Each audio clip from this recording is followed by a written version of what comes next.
Hey everyone, big thanks to LitRPG Reads and to Paul Bello, fine fellow, for sending this awesome topic our way.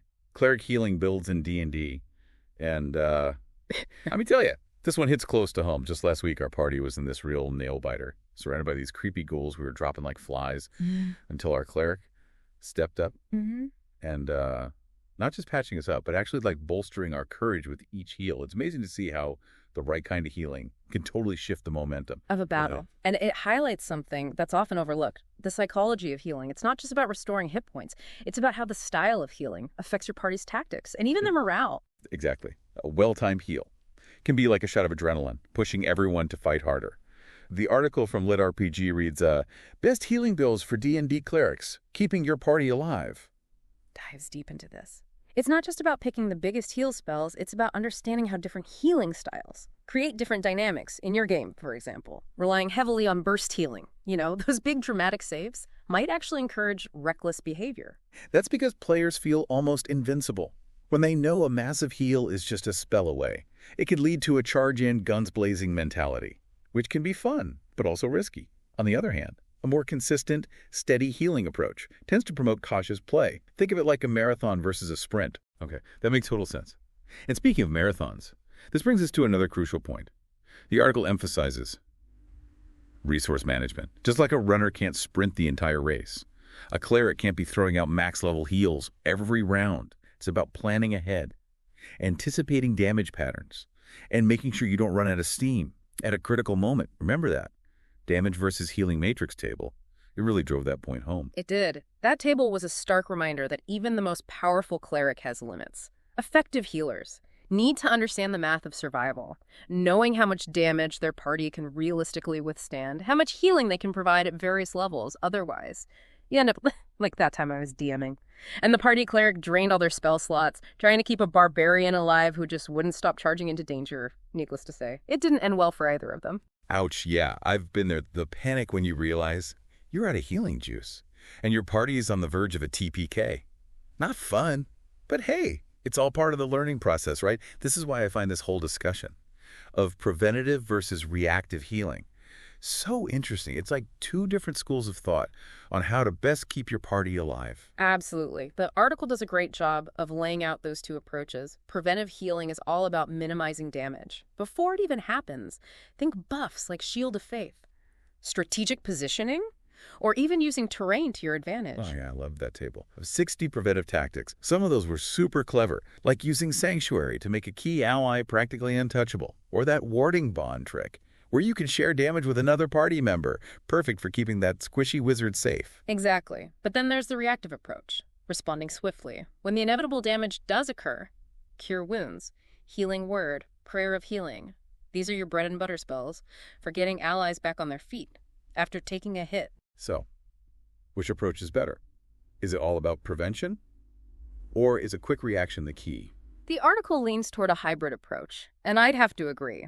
The most effective healers are the ones who can seamlessly switch between prevention and reaction, adapting their tactics to the specific situation. Imagine your party is facing down a dragon. A preventive tactic might be casting Bless on your frontline fighters to boost their attack rolls and make them more likely to hit, thus minimizing the damage they take. Then, if the dragon manages to land a fiery breath attack, you're ready to react with a quick burst of healing from Cure Wounds. Okay, so it's like having a plan A and a plan B. Always ready to adjust on the fly. I like that. Keeps things dynamic and exciting. But this also means that knowing your cleric domain, inside and out, is super important, right? Each domain seems to have its own flavor when it comes to healing. Absolutely. Choosing the right domain can dramatically shape your healing style and effectiveness. Shall we explore a few of these domains? Definitely. I'm particularly curious about the life domain. Since it's sort of the poster child for cleric healers, what makes them so special? They're all about maximizing those precious hit points, their channeled divinity. Preserve life is like a trump card for pulling someone back from the brink of death, especially effective in those clutch moments, and their ability to enhance healing spells, unmatched. I've dabbled with life domain clerics before, and there's nothing quite as satisfying as watching everyone's health bars shoot up after a well-placed mass cure wounds. It's like being a magical paramedic, swooping in to save the day. But what about those less traditional healing domains, like Grave? I've always been intrigued by their whole death-defying vibe. The grave domain is fascinating. It's not about brute force healing. It's about manipulating the forces of life and death to prevent allies from falling in the first place. Their Spare the Dying cantrip, usable as a bonus action, can be a literal lifesaver. And their Channel Divinity, Path to the Grave, sets up enemies for devastating attacks, potentially ending encounters before they even start. Whoa, so they're like a proactive healer, almost like a battlefield tactician. Who manipulates fate itself. That's awesome. It really shows that there's no one-size-fits-all approach to healing in D&D. Each domain offers a unique toolkit, and mastering those nuances is key to creating a truly effective healer. Precisely. And beyond domains, we have to talk about spell selection. A cleric's spell list is like an arsenal, and knowing which spells to use in different situations is crucial. The article dives into the core healing spells, like Cure Wounds, Healing Word, and Prayer of Healing. But it goes beyond that. It emphasizes the importance of integrating buffs and other utility spells into your healing strategy. Oh, yeah, I'm starting to see that. It's not just about throwing up big heals. It's about maximizing your impact. With every spell slot, like using Shield of Faith to boost an ally's AC before they get attacked, or Casting Aid to give everyone a little HP boost before a tough encounter. Exactly. Those seemingly small boosts can make a huge difference in the long run. And then there are those emergency response spells you mentioned earlier. Revivify, for bringing back a fallen comrade, and Lesser Restoration, for dealing with pesky conditions.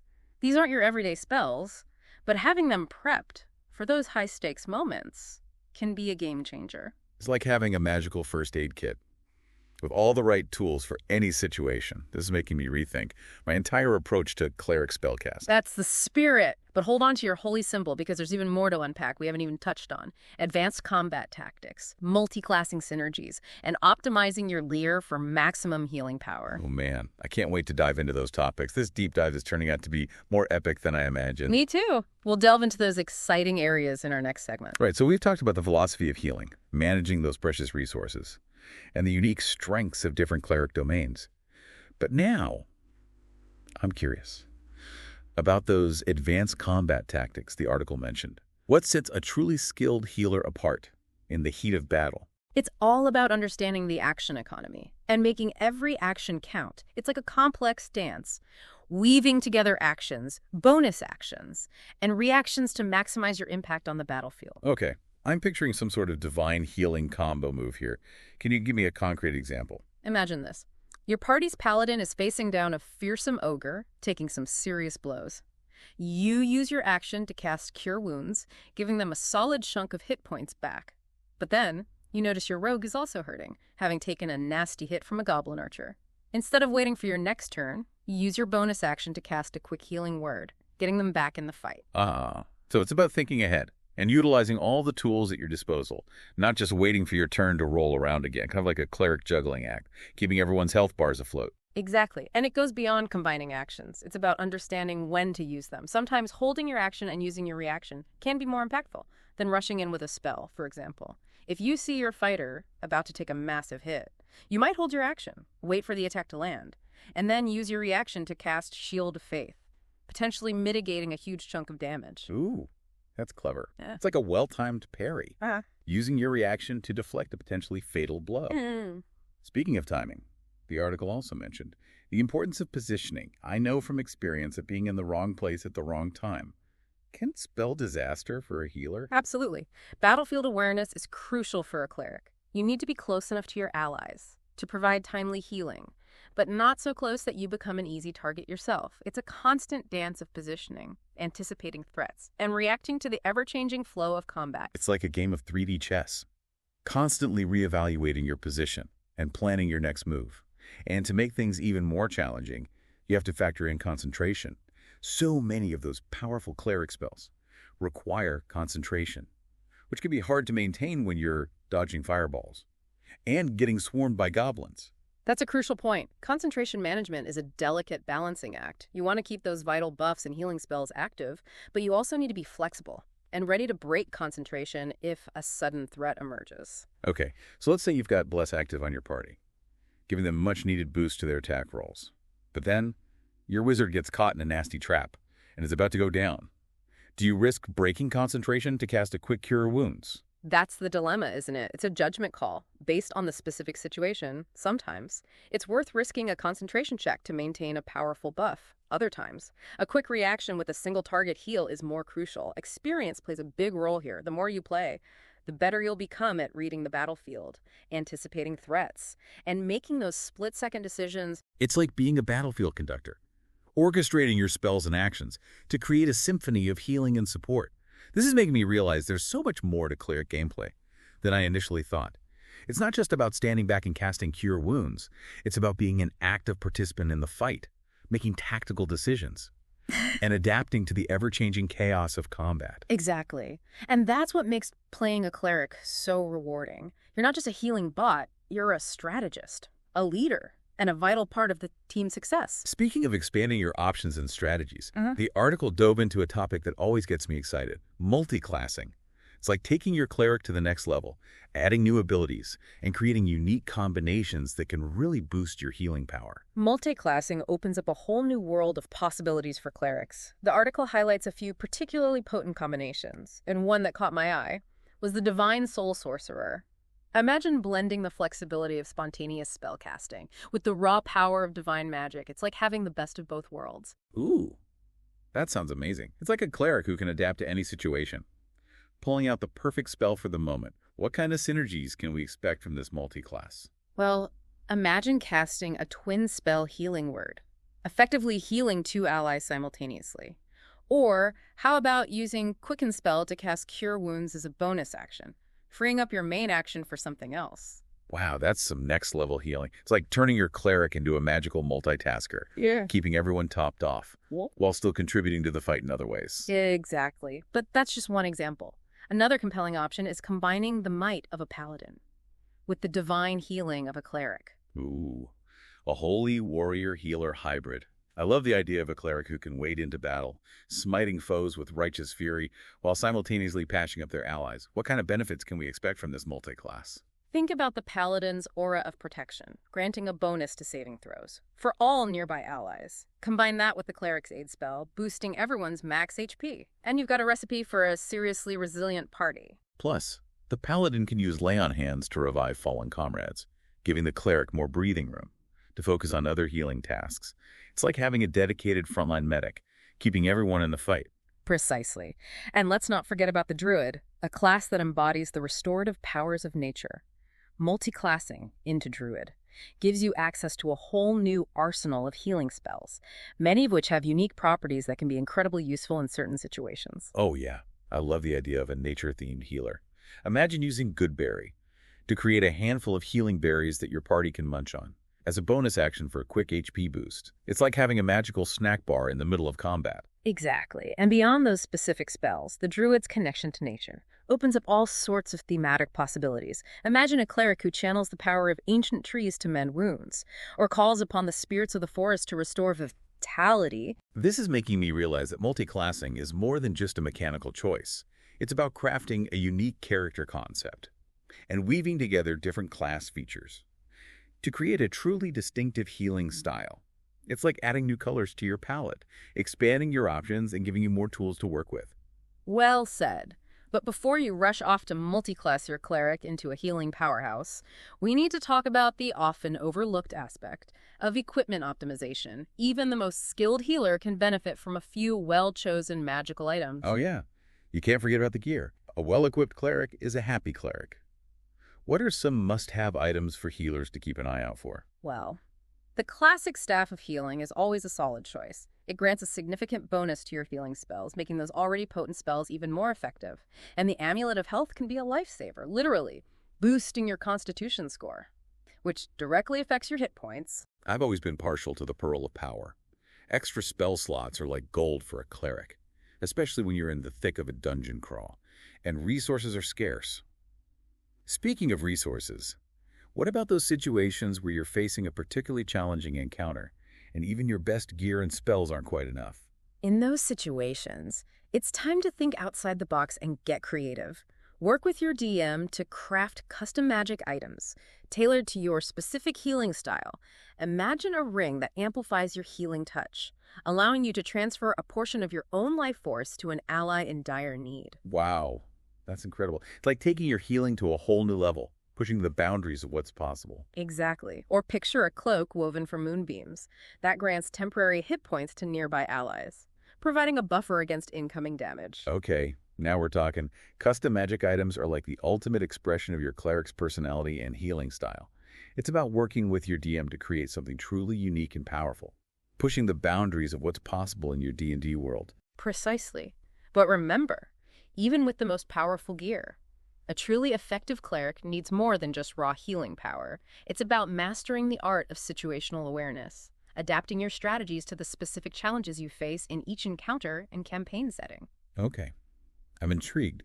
What exactly do you mean by situational mastery? It sounds like a concept that could make or break a cleric's success. It's about recognizing that different situations demand different healing approaches.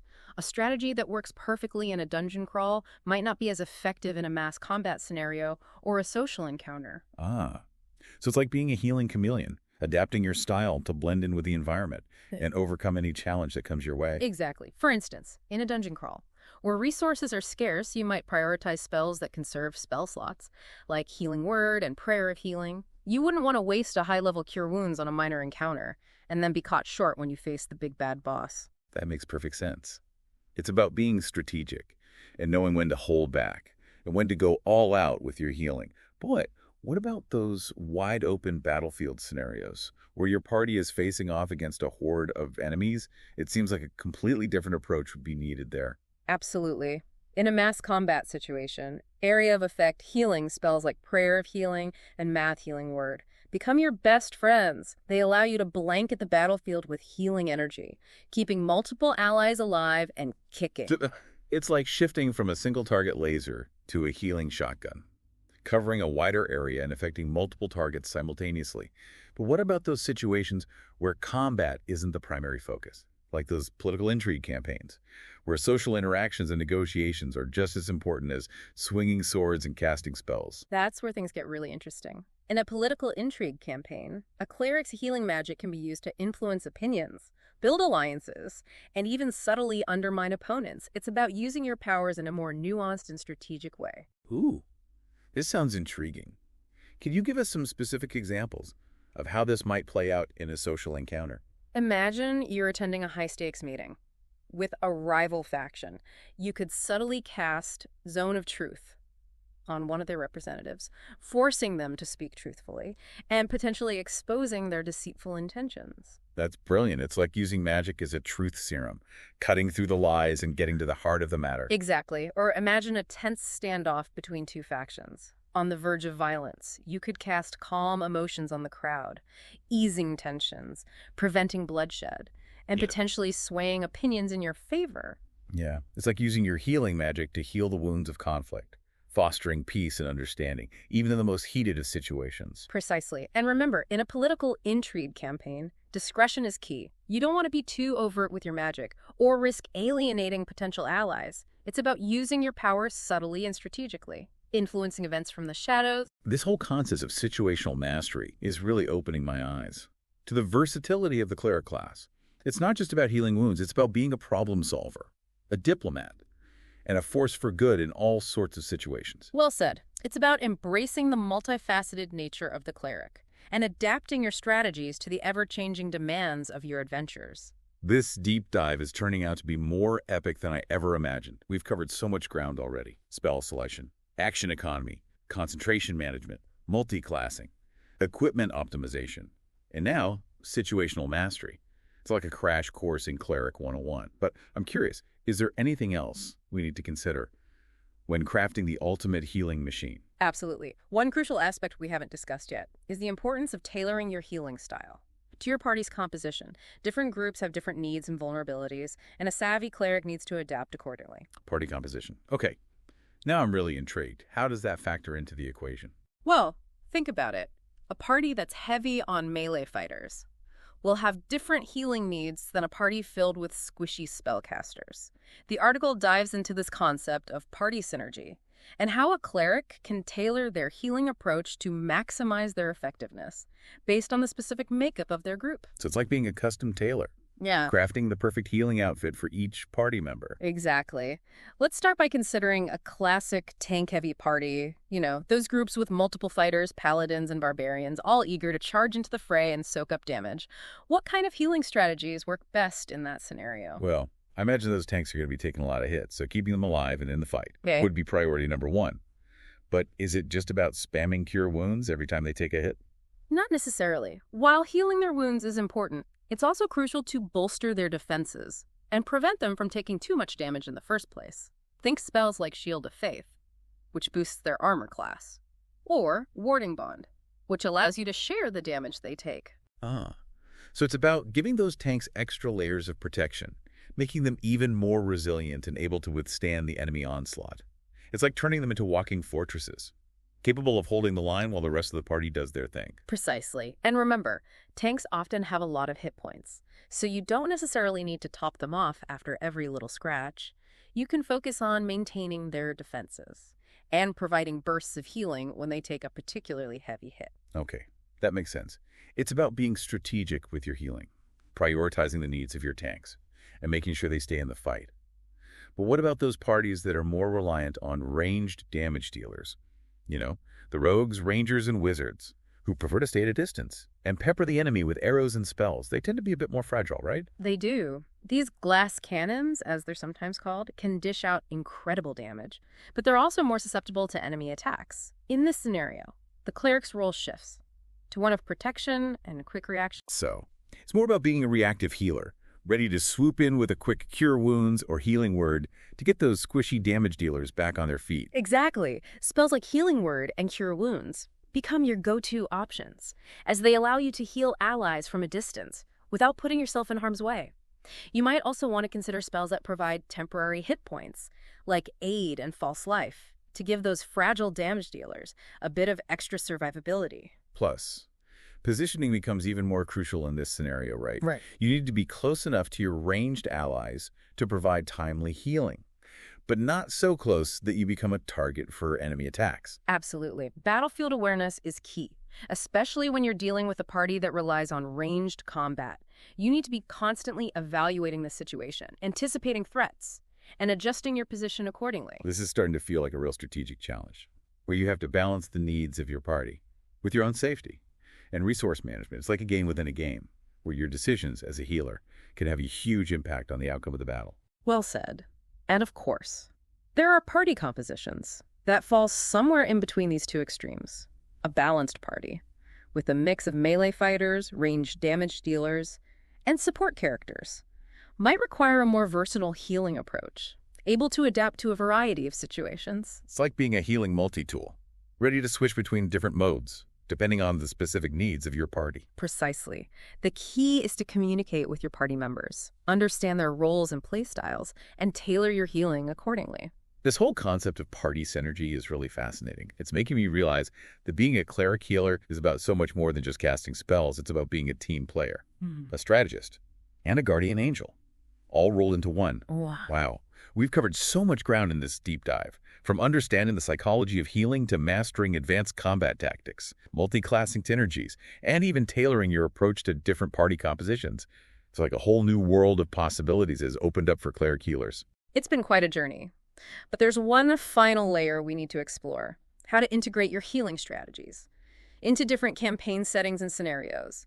A tactic that shines in a dungeon crawl might not be as effective in a high-stakes political intrigue campaign, right? Right. It's like how a real-life medic needs different skills for a battlefield versus an emergency room. Speaking of battlefields, let's start with those classic dungeon crawls. Resources are scarce, danger lurks around every corner, and every decision counts. What kind of mindset does a cleric need to thrive in these environments? Resource management becomes absolutely paramount in a dungeon crawl. You need to be mindful of every spell slot, every potion, every healing resource at your disposal. Prioritize efficiency. Healing Word and Prayer of Healing become your go-to spells for keeping the party topped off without burning through precious resources. It's like being a survivalist, carefully rationing your supplies to make them last. You don't want to waste a high-level cure wounds on a minor encounter, and then be caught short when you face the dungeon boss. Exactly. And positioning, as always, is key. In a dungeon, you might be navigating tight corridors, fighting in cramped rooms, and facing enemies that can appear from anywhere. You need to be nimble, adaptable, and able to reach your allies quickly, while staying out of harm's way. This is making me think about all those times. Our party got ambushed in narrow passages. Our poor cleric was stuck in the back, trying to squeeze through, while dodging traps and projectiles. It's a good reminder that dungeon crawling requires a cleric to be both a healer and a bit of an acrobat. Precisely. Now, let's shift gears to a completely different setting. A political intrigue campaign. Imagine a world of courtly intrigue, backstabbing nobles, and delicate negotiations where words can be as sharp as swords. How does a cleric's role change in this environment? It seems like brute force healing wouldn't be as useful here. You can't just cast Cure Wounds in the middle of a tense diplomatic meeting. Exactly. In a political intrigue campaign, a cleric's healing abilities can be subtly repurposed to influence opinions, build alliances, or even subtly undermine opponents. It's about using your magic strategically, not just to heal physical wounds, but to navigate the complex web of social interactions. Okay, now this is getting really interesting. Can you give us some concrete examples of how a cleric might use their powers in this way? Imagine you're attending a grand banquet, surrounded by nobles with hidden agendas. You suspect one of them is lying about their intentions. A well-timed zone of truth, cast discreetly, could force them to reveal their true motives, potentially shifting the balance of power in your favor. Ooh, that's clever. It's like using magic as a lie detector, exposing deception and revealing hidden truths. Precisely. Or imagine a tense standoff between two factions, on the verge of open conflict. A carefully cast calm emotions could quell the rising anger and fear, preventing violence and creating an opportunity for peaceful resolution. So, it's like using healing magic to heal the wounds of discord, fostering understanding and promoting harmony. It's a subtle but powerful way to influence events without resorting to brute force. Exactly. And in a world of political intrigue, discretion is key. You don't want to be too obvious with your magic or risk alienating potential allies. It's about being a subtle influencer, using your powers to nudge events in the desired direction. This is making me realize that a truly skilled cleric is like a Swiss Army knife, adaptable and versatile, with the right tool for any situation. Well said. It's about understanding the core principles of healing, mastering a diverse set of skills, and being able to adapt to any environment or challenge. And remember, the best healers are the ones who genuinely care about the well-being of their party members, who approach their role with creativity and passion, and who are always striving to learn and grow. This deep dive has been an absolute revelation. I'm so grateful to LitRPG Reads for providing such an insightful article. And of course, a massive thank you to Paul Bello, fine fellow, for suggesting this fantastic topic. I'm curious to hear from our listeners. What's your favorite cleric healing strategy? And how have you adapted your healing style to different campaign settings? Share your thoughts in the comments below. Until next time, may your dice rolls be ever in your favor, and may your healing be potent.